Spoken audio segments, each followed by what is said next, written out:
Welcome to City Week, ladies and gentlemen. I am your host, Alton West. As we prepare to reflect and remember the contributions that African Americans have made to our society, I had to stop right here in my very own hometown. I am downtown in beautiful LaGrange at 4 East Lafayette. I'm at the Cochran Collection, and I'm being joined today by the curator here, Wes Cochran. Wes, welcome to the show. Thank you very much. Well, Wes, you know, I was saying that we're looking at African American and talking about some collections that you have here in your gallery, and you guys have been here for a number of years. But before we jump into talking about what we have displayed here, tell us a little bit about yourself, if you don't mind.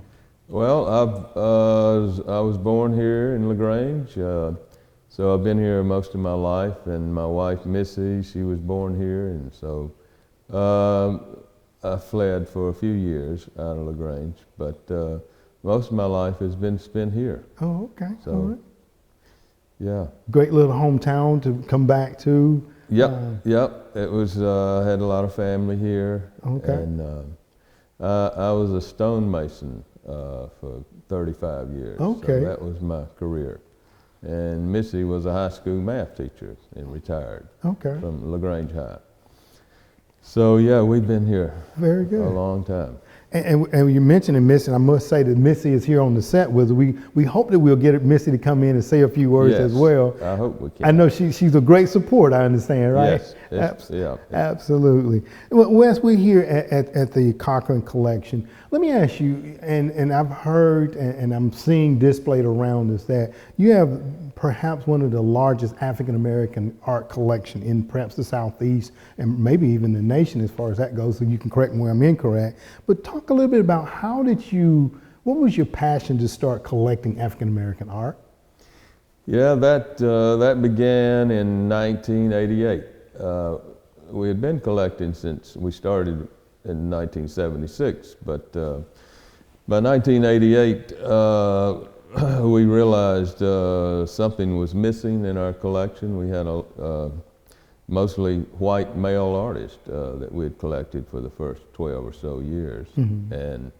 And that's what you would have if you were moving along in the mainstream gallery system. Mm-hmm. You just would not see a lot of women artists or African American artists.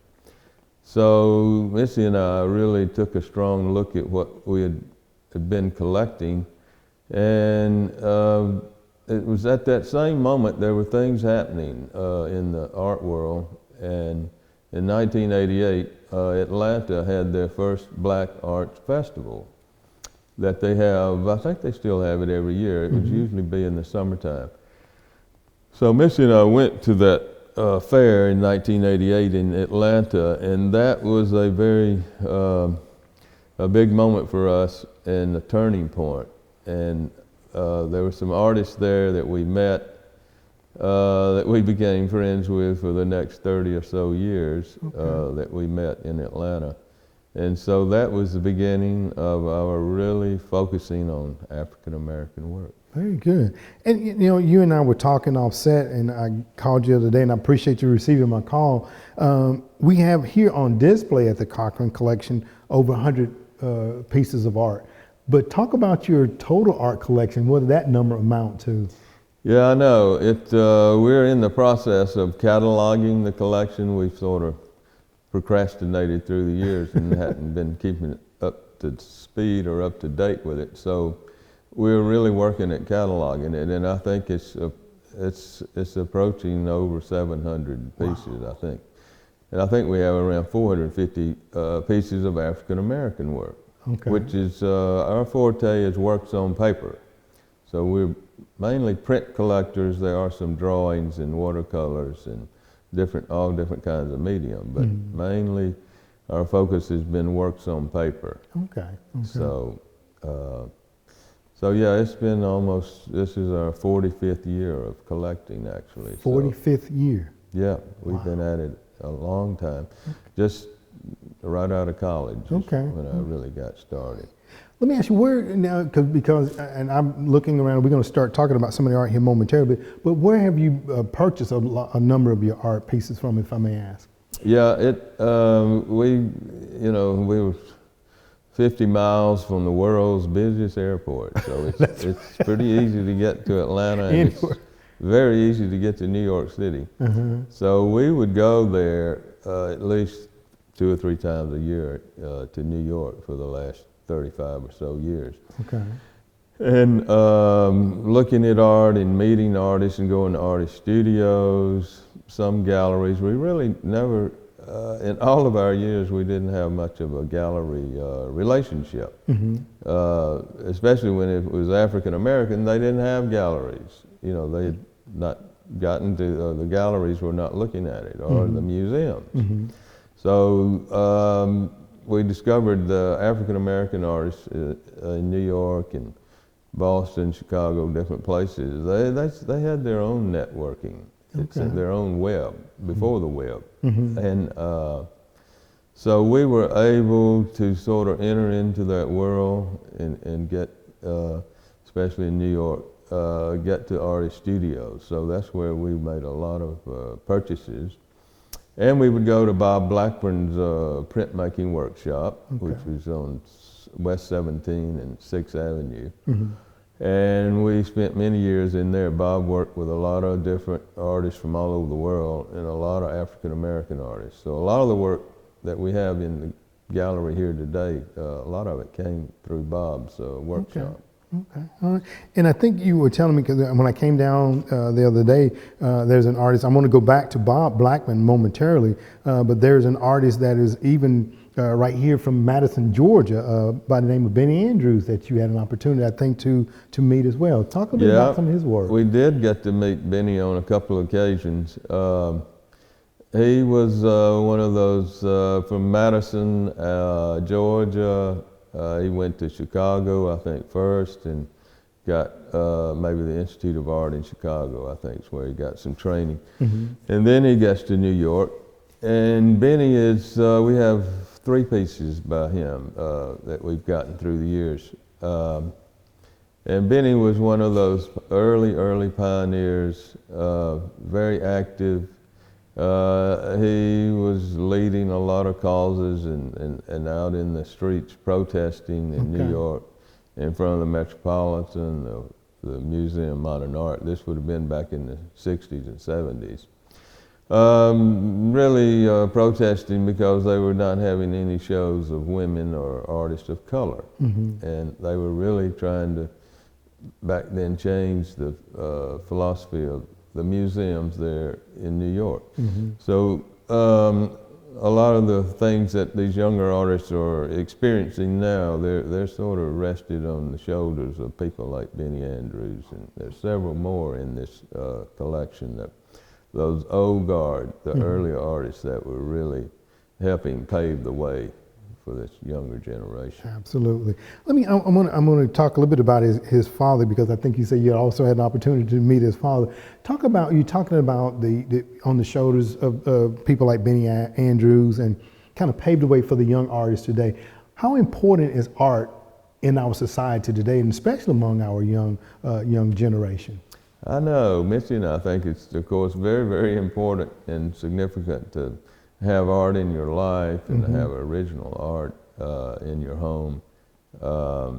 It's been it has broadened our worldview, and it has been a wonderful journey and experience to spend a life collecting art. I'm not an artist, but we enjoy being around the creative process. And I think artists are, they're usually a step or so ahead of the herd that's coming in behind. I think I have a lot of faith in artists, and so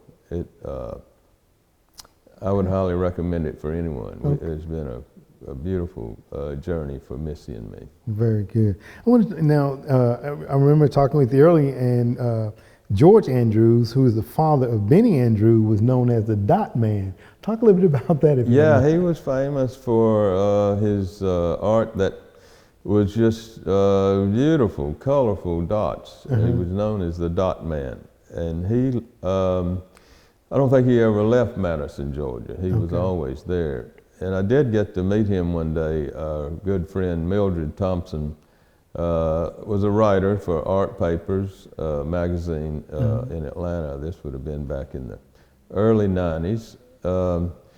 She was going to see George Andrews and interview him and wanted to know if I would drive her up there, and I said that would be fantastic. So I did get to spend a whole afternoon with him, sitting on his porch, talking about his life and his art. And Benny, his son, I think was looking after him and his art, and sort of managing that. But he was an older gentleman when we met him, but he looked like he was in fantastic shape. And so we, there at where he lived, and the bedroom, the bed sheet, everything was dots, and very colorful and quite beautiful. So it was a beautiful experience for me to be able to meet him. And that was the only time I got to see him. But he's had shows, and there's been some books written about George Andrews, and had shows around the country too with his work. Okay, well, very good. Now we have you have an array of art here behind us as we're sitting here on the set. Wes, I want to just kind of take a moment, because I want to come back, because I know that we want to talk a little bit more about Bob Blackburn, and I noted that Bob and Will Barnett had a relationship that I want you to talk about for us as well. Yeah.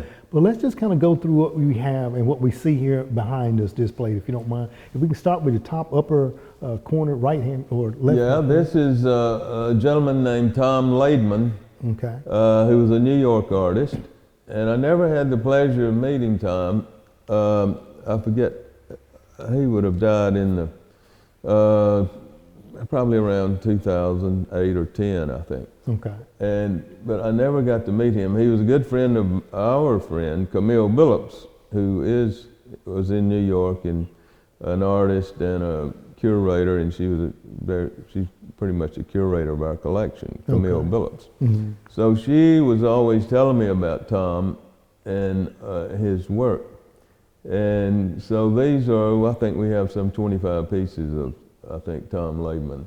And this is, all of this wall is of Tom Laidman. So it's very abstract. And you mentioned Will Barnett a moment ago. We were good friends with Mr. Barnett in New York, who Mr. Barnett influenced a generation or two of artists with his teaching. He taught at the Art Students League, started in the 30s. And he told us one day that the best student he had ever had was Tom Laidman. And this guy had thousands and thousands of students through his teaching career, Mr. Barnett. And he told us that one day. And he said he knew this guy very well, Tom Laidman, and he said he was just one of those that would not do any self-promotion. Evidently, he's a very modest man. And so he was a little under the radar as far as being in the gallery system. But I think in recent years, you're seeing more and more of his work, and there's been a spotlight put on Tom Laidman, because it's very fantastic, I think. I really enjoy his work. But most of it is abstract expressionism. Art. And we were talking, I wanted to kind of shift gears just a little bit, because a lot of times when you talk about having a collection of your size, people wonder about how is it being protected. Talk a little bit about the protection measures that you all have in place here to protect what you have displayed. Well, that's very important, and that's what Missy and I have been trying to do all these years, is make sure things are conserved, and these frames that we're looking at in here, it's called museum matted and framed. So all the material within that frame is archival material, and they call it an acid-free material. So that's very critical, and of course they need to be in climate control temperature. And the world we are here in Georgia, humidity is an enemy that you have to try to pay attention to. So we try to keep it constant temperature and humidity, with especially works on paper.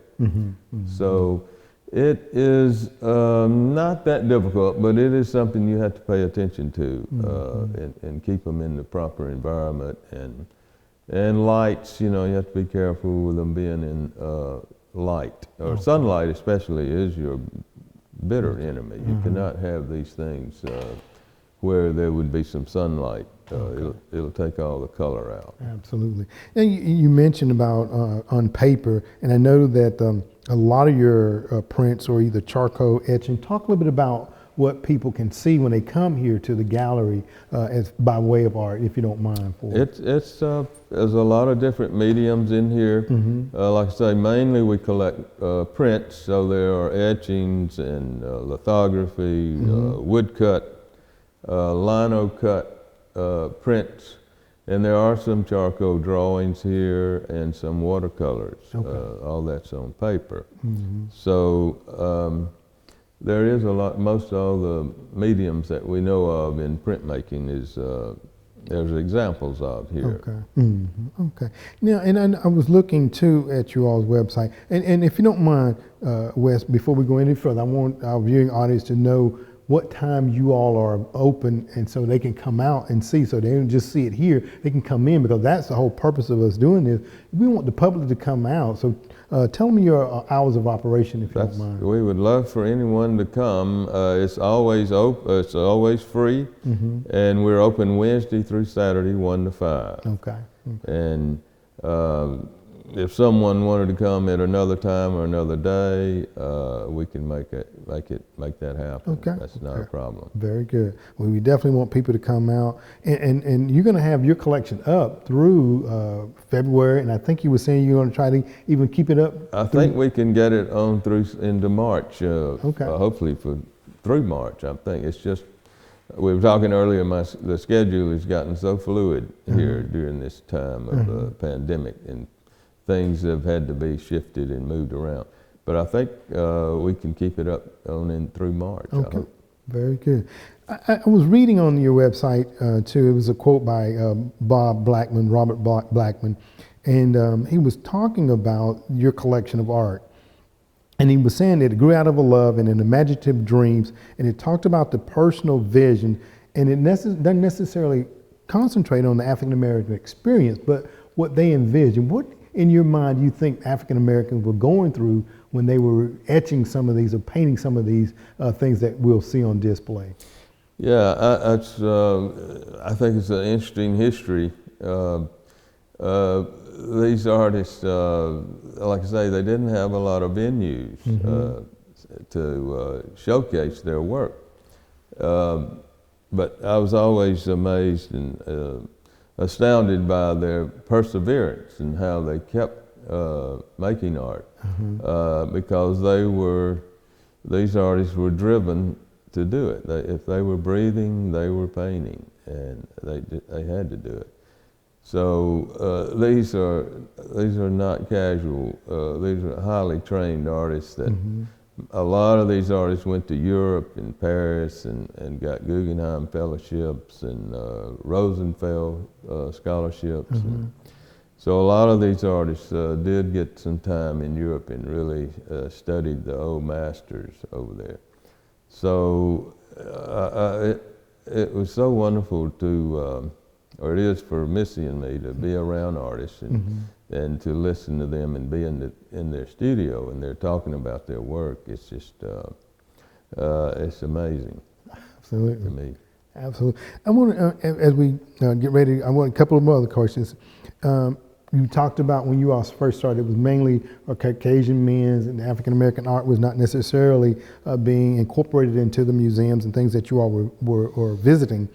How much more difficult was it for African American women and their art to be received? Talk about that, if you don't mind. Yeah, that is another history. Yeah, our friend Camille Billups in New York, she died just last year, unfortunately. But we knew Camille for 30-something years. And she had a quote I read somewhere where she said, "I'm black and I'm an artist." Ain't that a twofer? You know? Ain't that a twofer? But she was a black and a woman artist, right. which makes it a threefer. But Yeah, it had to be very difficult. It was such a male-dominated field in the museums, galleries, and in the art world. It was male-dominated, has been. That's changing. You're seeing more and more artists of color and women. And you're seeing a lot more of that actually in the museums and in the gallery systems that are running these museums. So that's changed a lot. But for the artist, it had to be difficult for the women, especially black, African American women doing abstraction. That's right. And Missy and I seem to always lean toward abstraction in our collecting. And so the African American community was not ready for abstraction, really. Historically, African American art had been more figurative and narrative. And when artists would come forward with abstract expressionism, it was not so well received. One of the artists in here, Howardina Pendell, who's still with us and one of the top artists in the country today, she said she went to the Studio Museum in Harlem in the early 70s with her work. They said, "We don't want that. Take it downtown to Whitey. See what he'll say." Of course, downtown at Whitey, he was not interested either. So they really, these abstract, especially women, they had no place, no home anywhere. So it's interesting. So we tried to do a show here a year or two ago of African American women abstract artists. And we did a show. And the name of the show is called Dancing on the Edge of the Abyss. I saw that on you. Which was a great quote from Bob Blackburn, actually. Bob was quite an eloquent writer and speaker. And in one of his paragraphs I read in a book that was on American printmaking, they was talking to Bob, and he was trying to describe that experience of being a master printmaker and working with the artist. It's a collaborative event for artists to do a print. Most artists don't have the they don't have the technique or the technical, they're not trained that way. But Bob Blackburn was. He was quite a famous master printmaker. And he's trying to describe that moment of this magic, of trying to create this magic between the artist and the printmaker. And he's not trying to force it or tell the artist what to do. He's just sort of, his presence was there. But to make that all come together and happen, he said it was like dancing on the edge of the abyss. Oh my goodness. So we named the title of our show, these African American women, abstract expressionists. And we have some 20 some odd different women artists that were in that show. All right, very good. And for those, that may not dabble into the arts like you and Missy do, talk a little bit about, and then I want to move to some of the prints that we have displayed behind us. Talk a little bit about the difference between abstract and figurative, if you don't mind, for us. Well, the figurative, the narrative would be more representational, and abstract work is something that's more non-representational, I guess you'd say. And so it's more, I guess the abstract is a little more of a essence or a feeling that you might get by looking at a piece like that. And then the figurative is a little more straightforward, maybe, that you can see. And we have plenty of that. Examples here too, portraits and figurative work. That's still very relevant. So basically, it sounds like my son is an artist, and I'd say I can't even draw a stick man well. I can't either. But I do appreciate someone conceiving an idea in their head and being able to transfer that from head to paper to create the beauty that we see displayed behind us, whether that be abstract, whether that be figuratively, being able to go and look at and say, okay, that's a little house. I see a house there in that print. You know, I see the clouds there, the various things, and you kind of, I guess what you see on the paper perhaps also sets the mood that artist might have been in during the time that they were drawing or creating this art as well. I think you're right. Yeah, I think, well, like this piece, like you say, it has, you can still see the abstraction going on within the piece. And there is, you know, there's a reference as far as for a house and some structures there, maybe a rural scene, maybe. But when it gets more toward abstraction, there's maybe less reference, you know. And someone has said, even in abstraction, there's always figurative within the piece, they say. But it's a little less than so the person that's looking at it kind of depicts what they see from there. That's right, exactly, yes. I want to go now to some of the prints that we see here on the wall over my right shoulder here, Wes, and these are definitely a little bit different. Talk about what the viewers are seeing here, if you don't mind. This is an artist named Mildred Thompson. Okay, who was this entire wall is Mildred. I think we have some, I don't know, 40, 50 pieces of Mildred's work. Okay. She was a very dear friend. She dies in 2003. But Mildred celebrated her 50th year of painting before she died. Oh my. Mildred said she approached this as if she was going into the priesthood. She was, it's like I say, if she's breathing, she's painting. She had to do it. And so we became very good friends with Mildred. She became a mentor to Missy and me. And some of these pieces here, these first 5 pieces here of these black and white, is called her Quaver series. Quaver, okay. Mildred, in those last 15 or 20 years of her life, was very interested in the cosmos and colliding particles, black holes, string theory. She was reading all kind of quantum physics. And she's giving me the books too to read, right? So it's interesting with that, if you take the math out of it, it becomes philosophy, quantum physics. So Mildred was very much into that. So all of these pieces we're looking at has something to do with the cosmos. Okay. And these 5 pieces. Mildred's very interested in just doing black and white when she was doing printmaking. Mildred was one of those multifaceted artists that could do anything. Sculpture, she was a music lady, started her own blues band before she died. Could write, she wrote poetry. She was an associate editor for the art papers in Atlanta. Mildred had gone to Howard University and had gotten out in like 1957. Howard University in Washington, D.C. at that time, and maybe even now, was sort of considered the Harvard of the South. That's right. They produced a lot of brilliant people out of Howard. So Mildred had a tremendous education there. And then when she gets out in 1957, she goes, her mentor, her professor recommended she go to Hamburg in Germany. So Mildred spent the next 15 years in Germany, working and teaching, and she had quite an audience there.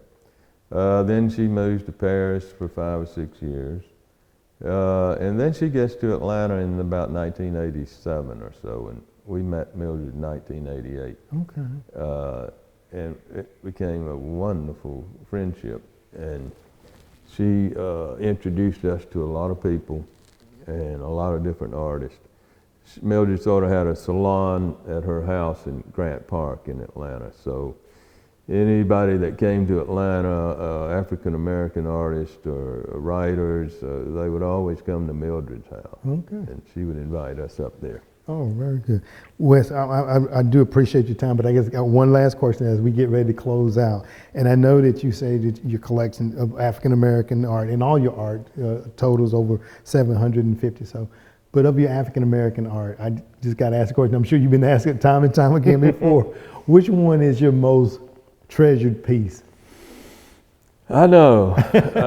We need to get Missy in here. Help me. Help you answer. We do have, of course, Mildred. I can never grow weary of looking at Mildred's work, or Bob Blackburn, or even our good friend Camille Billups.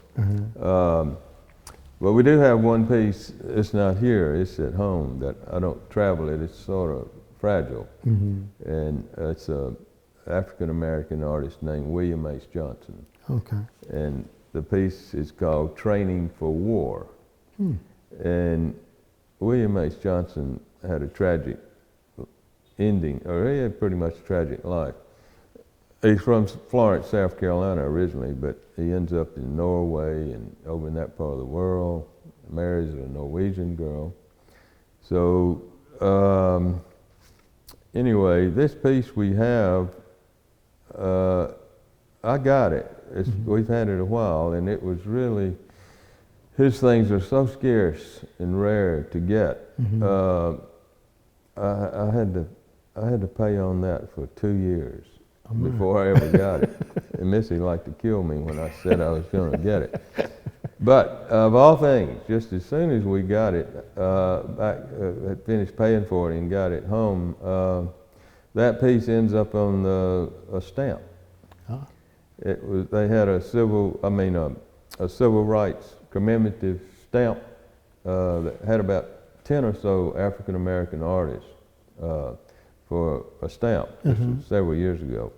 And one of the artists in the piece they chose was the one we have. Oh my. It was used on that stamp as when they desegregated the armed forces, which was in 1947, I think. The piece we have was done in 1943. Okay. And it's of black soldiers standing in a field. And anyway, it's the most interesting piece. Sounds like it. Very does. Really does.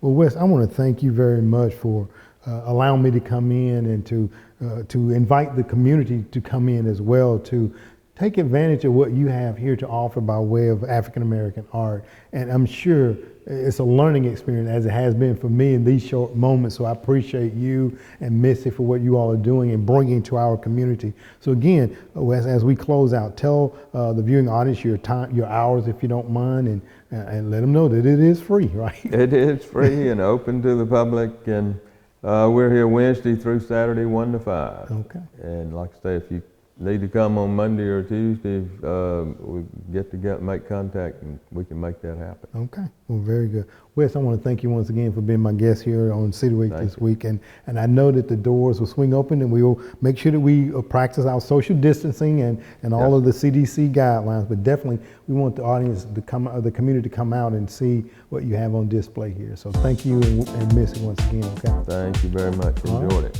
All right, ladies and gentlemen, stay tuned for more City Week coming up in just a moment.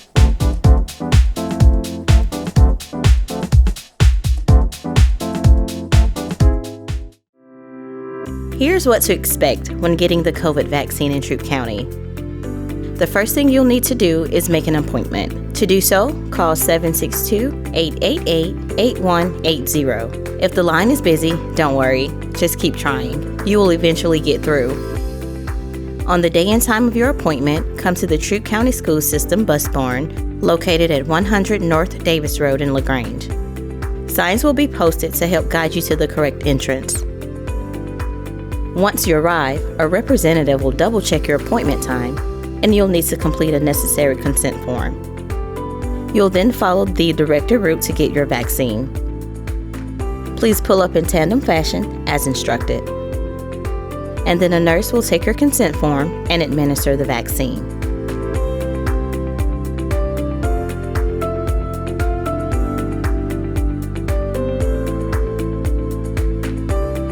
You'll then receive a vaccination card showing the date and type of vaccine you've been given. Make sure to hold on to this card for future use.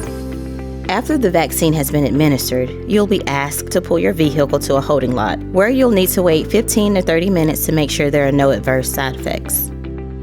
When you've passed the allotted time, you can head on out, and you're done with the first round of the vaccine.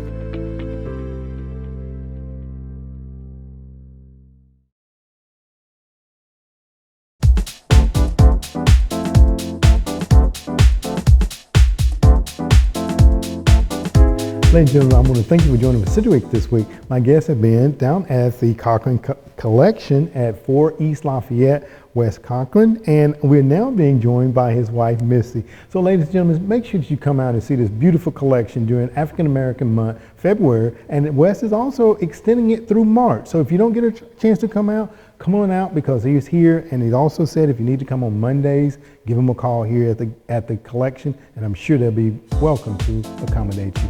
Ladies and gentlemen, I hope that you've enjoyed this interview, and as always, I want to invite you back for more of City Week.